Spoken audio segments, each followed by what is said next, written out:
Olá, começa agora o Justiça e Trabalho, um programa com informes, notícias e entrevistas da Justiça do Trabalho Potiguar. E na edição de hoje, você vê uma entrevista exclusiva com o Procurador-Geral do Trabalho, Luiz Antônio Camargo de Melo. Ele contextualiza as atribuições e analisa a atuação do Ministério Público do Trabalho na sociedade brasileira. Logo em seguida, o Justiça e Trabalho está no ar.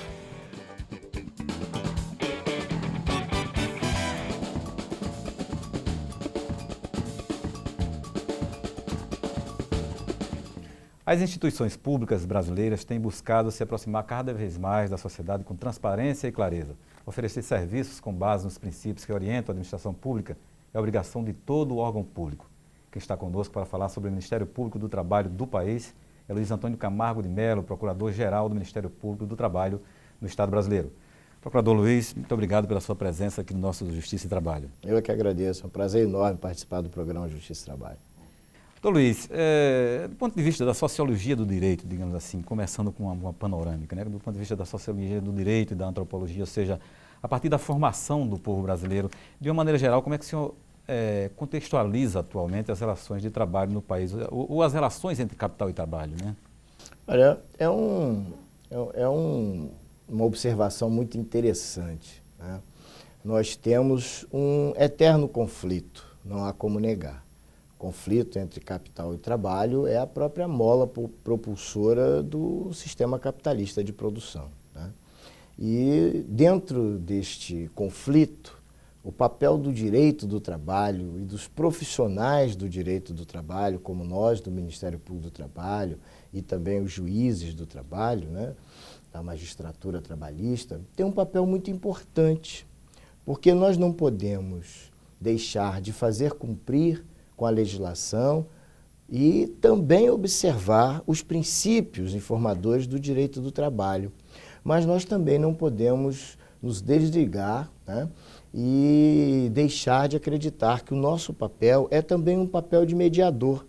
O conflito capital-trabalho, na ótica do direito do trabalho, precisa ser solucionado principalmente nas mesas de negociação.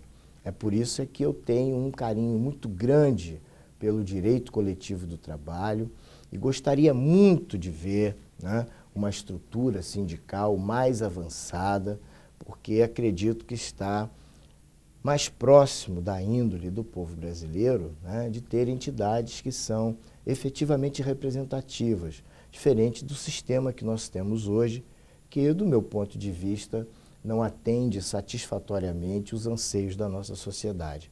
Mas é fantástico, é maravilhoso ser um profissional do direito do trabalho, atuar desta forma, né?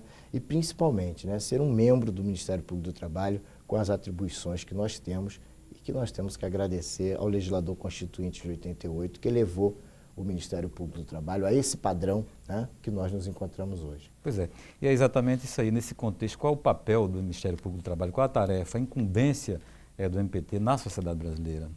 Olha, o legislador constituinte de 88 foi muito generoso conosco, né?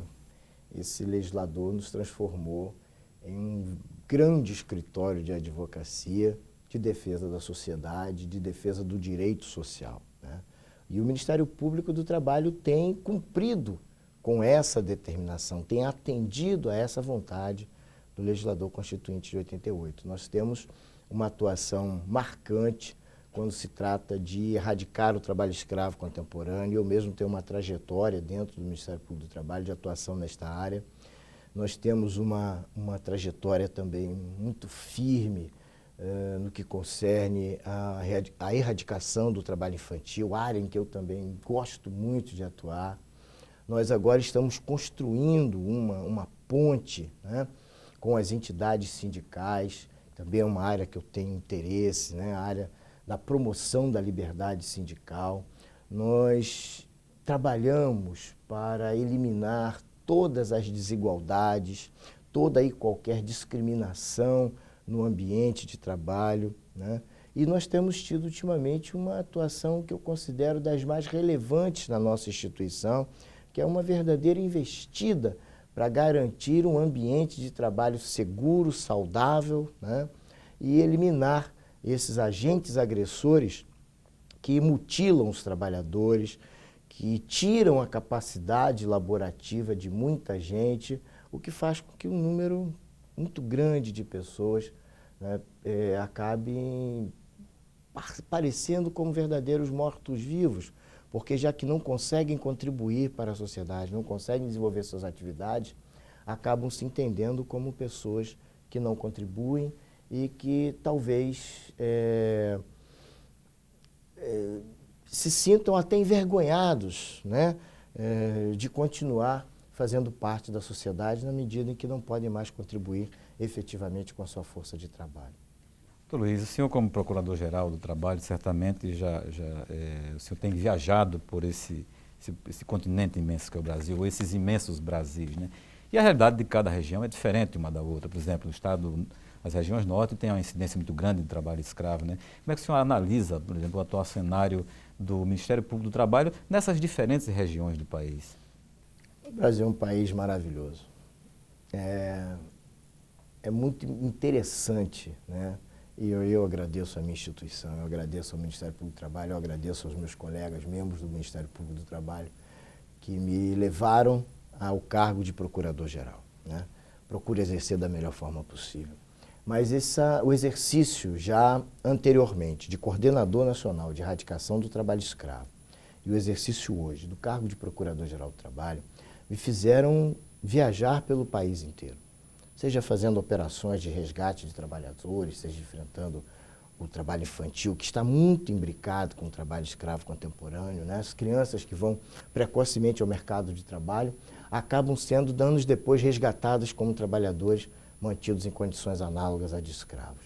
Então, essas condições de Coordenador Nacional de Erradicação do Trabalho Escravo e de Procurador-Geral do Trabalho me permitiram e me permitem viajar pelo país todo. Nós hoje temos 125 sedes espalhadas pelo Brasil, né?